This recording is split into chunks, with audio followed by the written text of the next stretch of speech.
vaccines. It's orange and apples and oranges, no comparison. Kasi po, hindi naman to vaccine. At that time, at yung mga binabanggit ko rito na mga near expiry, mga medicines na mag-expire, hindi po to during COVID. This was years before COVID time. Okay, so wag po dapat binabanggit ng DOH, wag nilang gawing dahilan ang COVID. At wag din po nilang gawin dahilan ang vaccine. Na nabiblame patuloy itong mga recipient dahil parang ayaw nila magpa-vaccine, kino-compare sa vaccine, ayaw nila magpa-vaccine, kaya hindi nila nakukuha yung gamot. So like I said, apples and oranges, no comparison. Now, sagutin lang po sana. Sir, may I just, because ako ho yung nagbigay ng example. So kung ang example na apples for oranges hindi ho naging sapat sa inyo, ako ho ang umaako nun because I was the one who came up with the comparison. Thank you, Mr. The reason why I gave that comparison, sir, because the logistics issue is the same, the inventory issue is the same, it may serve a different purpose, it may be administered differently, but there are common issues that affect the delivery and the expiration. Yun ho ang reason kung ba't binanggit. I apologize na para ho sa ating kasamahan, hindi ho apples for apples yung aking response. But it is my response, Your Honor, and not DOH. Thank you. And then, titin ho nila dinahilan ang COVID. Again, ako lang din ho ang nagbigay ng explanation na yon just to emphasize na naging malaking problema talaga sa kanila yung pag-determine ng inventory during the, exacerbated during COVID. But His Honor is absolutely correct. This problem has existed long ago. Our mistake here in explaining the issue was I limited my explanation to during COVID, but His Honor is absolutely correct. Prior pa to COVID yung problem. But on that note, that problem, they are saying now, no longer exists because of the reasons I gave, Your Honors. So, Mr. President. Thank you, Mr. President. So ano pong ginawa ng DOH na para magkaroon po ng assurance tayong lahat na this will never happen again? Alin po yung part na yon, yung nag-expire po? The fact that nag-expire yung mga gamot for so many years, paulit-ulit Yes. na naman po, and we're talking of millions and millions of pesos worth of medicines. So ano pong sistema that was put in place to ensure that this is not going to happen again? Well, I've responded to that, Your Honor. I am happy to repeat it if His Honor would like me to repeat my response. My response was that they now have contracts with the suppliers na yung pong mga near expiration, so roughly maybe 6 months, depende din sa kontrata kung how long nga po yung lifespan nung meron silang contract which I had read into the record na bibigyan sila ng pull out yung gamot na yon nung supplier, and then bibigyan sila ng credit memo. May forms po silang pinapakita sa akin to show that this is in place, and I am told na halos lahat na ng suppliers nila ganun na rin ho ang kanilang contract. But before they even do that, they will determine kung saan kinakailangan ang supply, and they have been moving the supplies to the different locations, different hospitals. Most of the problems that have been documented in the past occur in hospitals and facilities, meaning warehouses and the like, in their own hospital, kasi siguro walang gumamit noon. Kaya nga ngayon kailangan mabilisan ang sharing of information para mapasa sa ibang facility kung saan ang mga pasyente na nangangailangan. Okay, continue lang po. Thank you, Mr. President.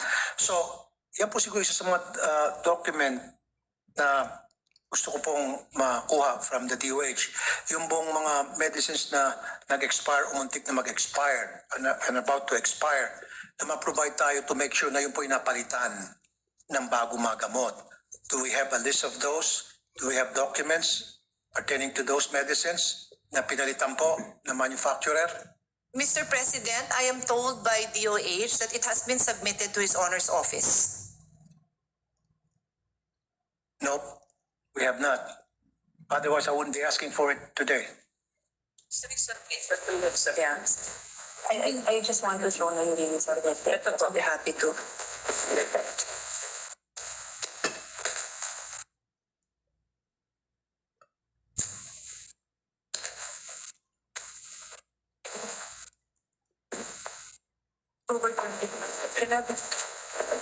I am reading hold on, I will pull out my glasses.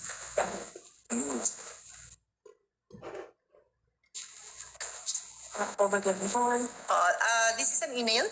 It's an email dated October 24, addressed to the Honorable Raffy Tulfo, member of the Committee on Finance. Dear Honorable Tulfo, on behalf of the Department of Health, we sincerely express our gratitude for your support during the sponsorship, so-and-so, and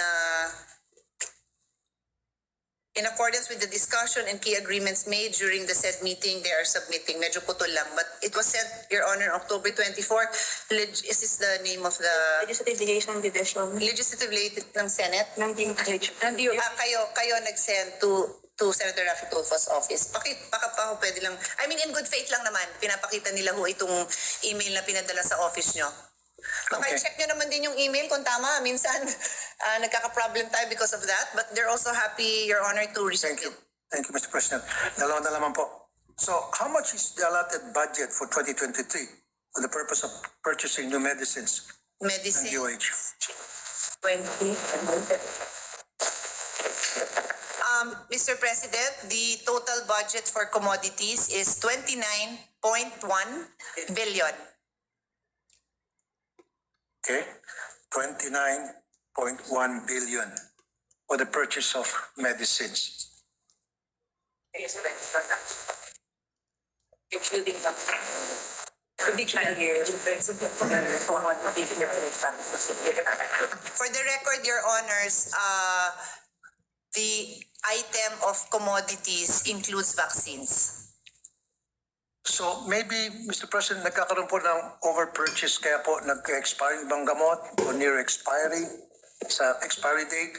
So siguro bawasan muna yung budget siguro sa pag-purchase ng medicine dahil Mr. President, I've repeatedly responded, but of course we respect His Honor's opinion na wala na nga hong nag-e-expire. So pag binawasan po natin yan, kukulangin na rin ho ng okay. supplies. All right. And last question po, Mr. President. Ano pong sistema meron po kayo nilatag na para inspeksyonin po, ayos na pag-inspeksyon sa mga gamot na binibili na pumapasok po sa mga bodega ng DOH to make sure na mahaba pa po yung expiry date niyan. Na baka yung pagkatapos po ng bidding, na secure na po natin yung mga gamot, yun po pala mag-expire na o ilang buwan na lamang po mag-expire na agad. Well, first of all, it's in your contract to declare, you know, for each contract, what is the expiry date of each, right? And then when Meron po tayong inspection procedure. inspect yung upon arrival. So, is there a different layers of inspection? Tapos may kinatagtagda. Just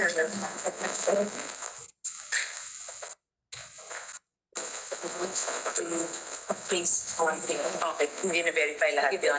Ang pangalan ng inspection is makes books. Okay. Inspection and Mr. President, DOH has an inspection and acceptance committee. So upon arrival of the goods, this is inspected to ensure that it is compliant with the specifications of the contract that was or the bid award, no? And then this will be shipped out to the respective recipients. yes. And then maybe Have the annotation from the agency. And then from the annotation, the supply chain manager. Okay. Perhaps this would give our colleague a degree of comfort. They actually have assistance coming from USAID to automate the system of monitoring. Kasi sa dami na nga rin po, we are 110 million Filipinos. Talagang the volume is quite high. So if we can digitalize this, it will be better. So are we in the process or it's done? So it's done and then it's just a matter of implementing it with all recipients, mga regional and then hospitals, pati ho sa